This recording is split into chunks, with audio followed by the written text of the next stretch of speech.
The Third Testament, Section 12, Judgment and Purification of Mankind. Chapter 54, Battle of World Views, Religions and Churches. Spiritual Struggles before the Kingdom of Peace of Christ on Earth. 1. Just as I announced my return to you in the second time, so I now announce to you the war of creeds, worldviews and religions as a pioneering omen of the establishment of my kingdom of spiritualization among men. 2. My word will destroy like a sword of flame the fanaticism that has embraced men for centuries, will tear apart the veil of their ignorance and show the bright, radiant way that leads to me. 209, 10-11.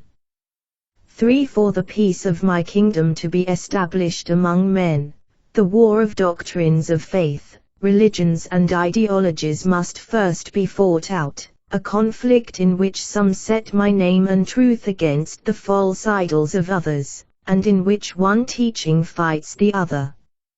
For this will be the new battle, the spiritual battle, in which the false gods will fall from their pedestals, and every lie that you have thought true will be exposed forever. Then you will experience how out of that chaos of confusion and darkness the truth will rise radiantly. 121, 40. 5. Spiritualism provokes a worldwide battle among world views, creeds and religious cults. But after this battle, this teaching will bring blessed peace to men, which they so badly need, and will cause the sun of my divine justice to shine upon all spirit beings. 141, 11.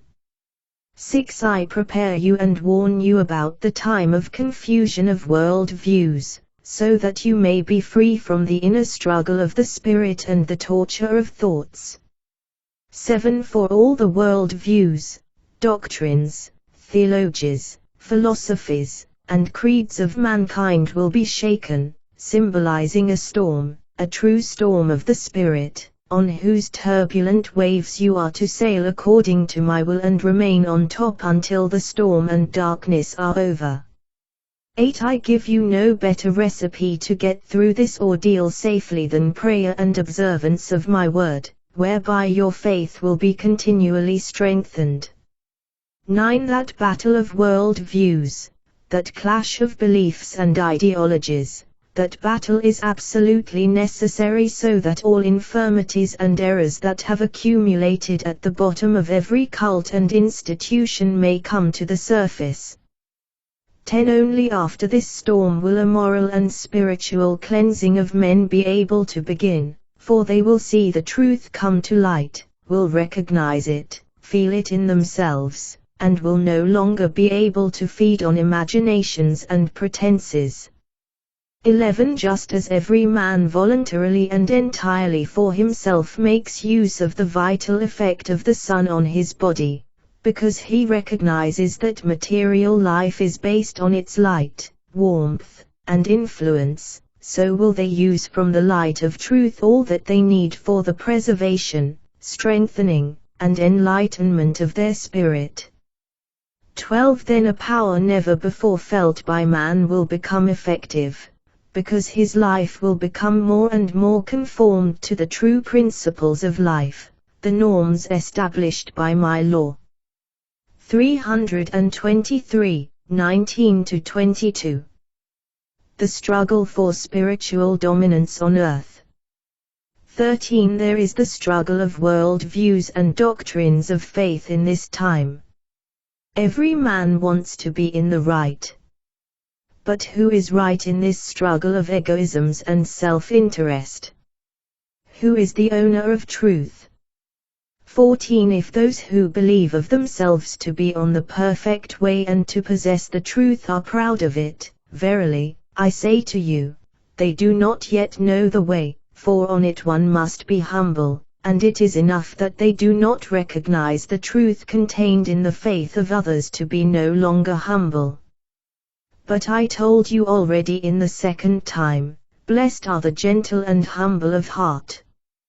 15. The man who condemns the faith and conviction of his fellow men distances himself from salvation, for in his pride and recklessness he seeks to be like his God. 199, 4-6. 16. You ask me what I want to achieve when I reveal myself spiritually to mankind of this time. To this I answer you, what I am striving for is your awakening to the light, your spiritualization and your unification, since you were divided at all times. For while some have sought the treasures of the Spirit, others have devoted themselves to the love of the riches of the world, spiritualism and materialism in constant struggle, spiritualists and materialists who could never understand each other. 17. Remember, when Israel, in expectation of the Messiah, saw him, it split into believers and deniers of my truth. The explanation for this is simple. Believers were those who expected me with the Spirit, and deniers were those who expected me with the senses of the flesh. 18. These two forces will have to confront each other again until truth comes to light from this struggle. The struggle will be bitter, for the more time passes, the more men love the earthly, since their science and their discoveries give them the feeling of living in a kingdom of their own, in a world created by them. 175, 4-6. 19. Today every man believes to have full knowledge of the truth. Every religion claims to possess the truth. Scientists declare that they have found the truth. I tell you that no one knows the absolute truth, since man could not even grasp with his mind the part that has been revealed to him. 20. All men carry within them a part of the truth and errors, which they mix up with the light of truth. 21. The battle is drawing near, in which all these forces are fighting one another, since everyone wants to impose his world view.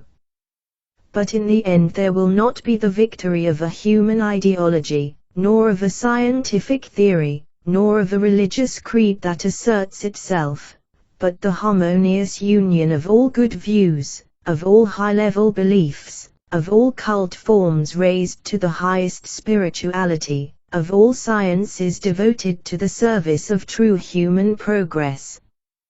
22. I will allow people to speak and recite their beliefs, for others to publicly demonstrate their cult forms and rites, for discussion and combat, for scientists to spread their most advanced theories, for all that exists hidden in every spirit to break open, come to light, and make itself known.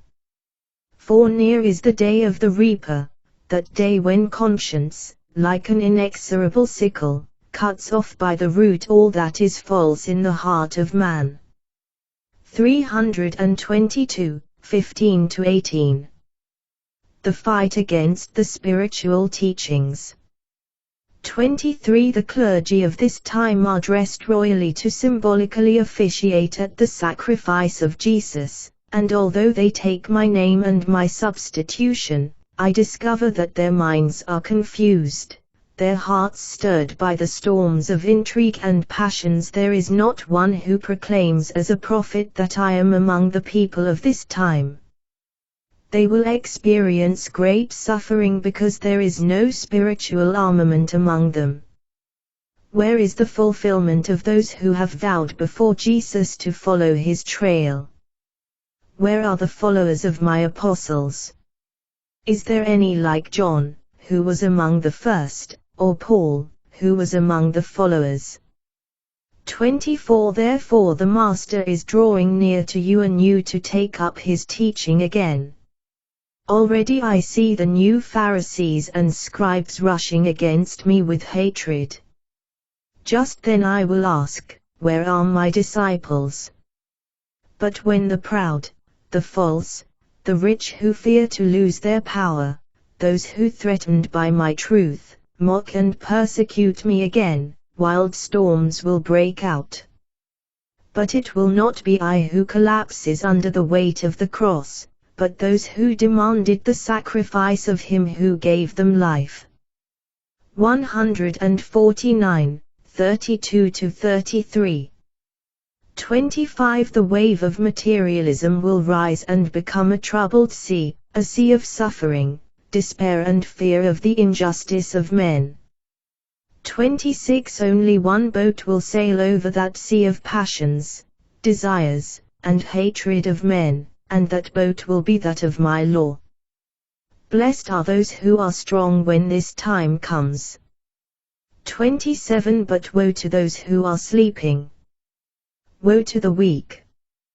Woe to the peoples who have put their trust in foundations of religious fanaticism, for they will easily become the prey of those furious waves.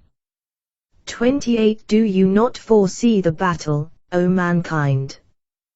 Does not my word move you to prepare to defend yourself when the hour has come? 29. My light is in all, but only those who pray see it, those who prepare themselves. My light speaks to you by presentiment, by inspiration, by intuition, by dreams and by pointing fingers. But you are deaf to every spiritual call, are indifferent to every divine sign. 30. Soon you will see my word fulfilled and testify that all this was true. 31. My teaching and my name will be the target of all attacks and persecutions, they will be the reason why the enemies of truth persecute you.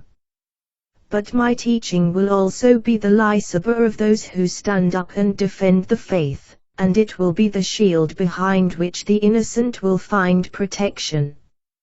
My name will be on all lips, blessed by some, cursed by others. 32. All man's abilities will be unleashed, his intelligence, his feelings, his passions, his spiritual abilities will be awake and ready to fight. 33. What confusion there will then be! How many who thought they believed in me will have to convince themselves that it was not true faith. 34. In many homes and hearts the light of love and hope will be extinguished. The children and the youth will have no other God than the world, nor any other law than that of the earth. 335-40. 35. What will happen when men realize that their excessive love for the world and their reverence for the earthly have brought them to an unfortunate failure? They will try to rediscover the lost path, to seek out those principles and laws from which they had turned away, and in this endeavor they will create doctrines for themselves, they will make prescriptions for themselves, philosophies, world views, and theories will come up. 36. All this will be the beginning of a new and great battle, now no longer prompted by unfair striving for earthly power. No more murderous weapons will destroy lives, destroy homes or shed human blood. The battle will be different, for then the great religious communities will fight against the new teachings and the new religions. 37. Who will win this battle? No religion will emerge victorious from this battle, just as no nation will remain victorious in this murderous war you are suffering today. 38. Over the war for earthly supremacy my righteousness will prevail, and later, in that battle to impose any doctrine or religion, my truth will prevail. 39. The only and supreme truth will shine out like the light of a flash in a stormy night, and everyone will see this divine flash of light in the place where he is. 40. My message will reach all, and you will all come to me. I have prepared everything for the times to come, and on all will my will be done, because I am the Lord of spirits, of worlds, of races and peoples. 288, 33, 36+45. Ignoring or fighting spirit manifestations and spirit healings. 41 The spiritual world will come even closer to men to testify to their existence and their presence. Signs, proofs, revelations and messages will appear everywhere, which will persistently speak of the dawning of a new age. 42 There will be strife, there will be agitation in the nations, because the religious leaders will spread fear among those who believe in those messages, and science will declare those facts untrue. 43 Then the common people will take courage and will rise up to bear witness to the truth of the proofs they have received. There will rise those who, abandoned by science, regained their health in a spiritual way, and they will bear witness to miraculous healings, to revelations of an infinite power and an absolute wisdom. 44 Among the simple and unknown people, men and women will arise whose word full of light will surprise theologians, philosophers, and scientists. But when the controversy is at its greatest, and the poor are humiliated and their testimonies denied by the proud, the moment will come when Elijah will call the learned, the lords and the rulers to account and subject them to trial. 45 Woe to the false and the hypocrites in that hour, for perfect righteousness will then come down to them. 46 It will be the hour of judgment. But many spirit beings will rise from it to true life, many hearts will rise to faith, and many eyes will be opened to the light. 350, 71-72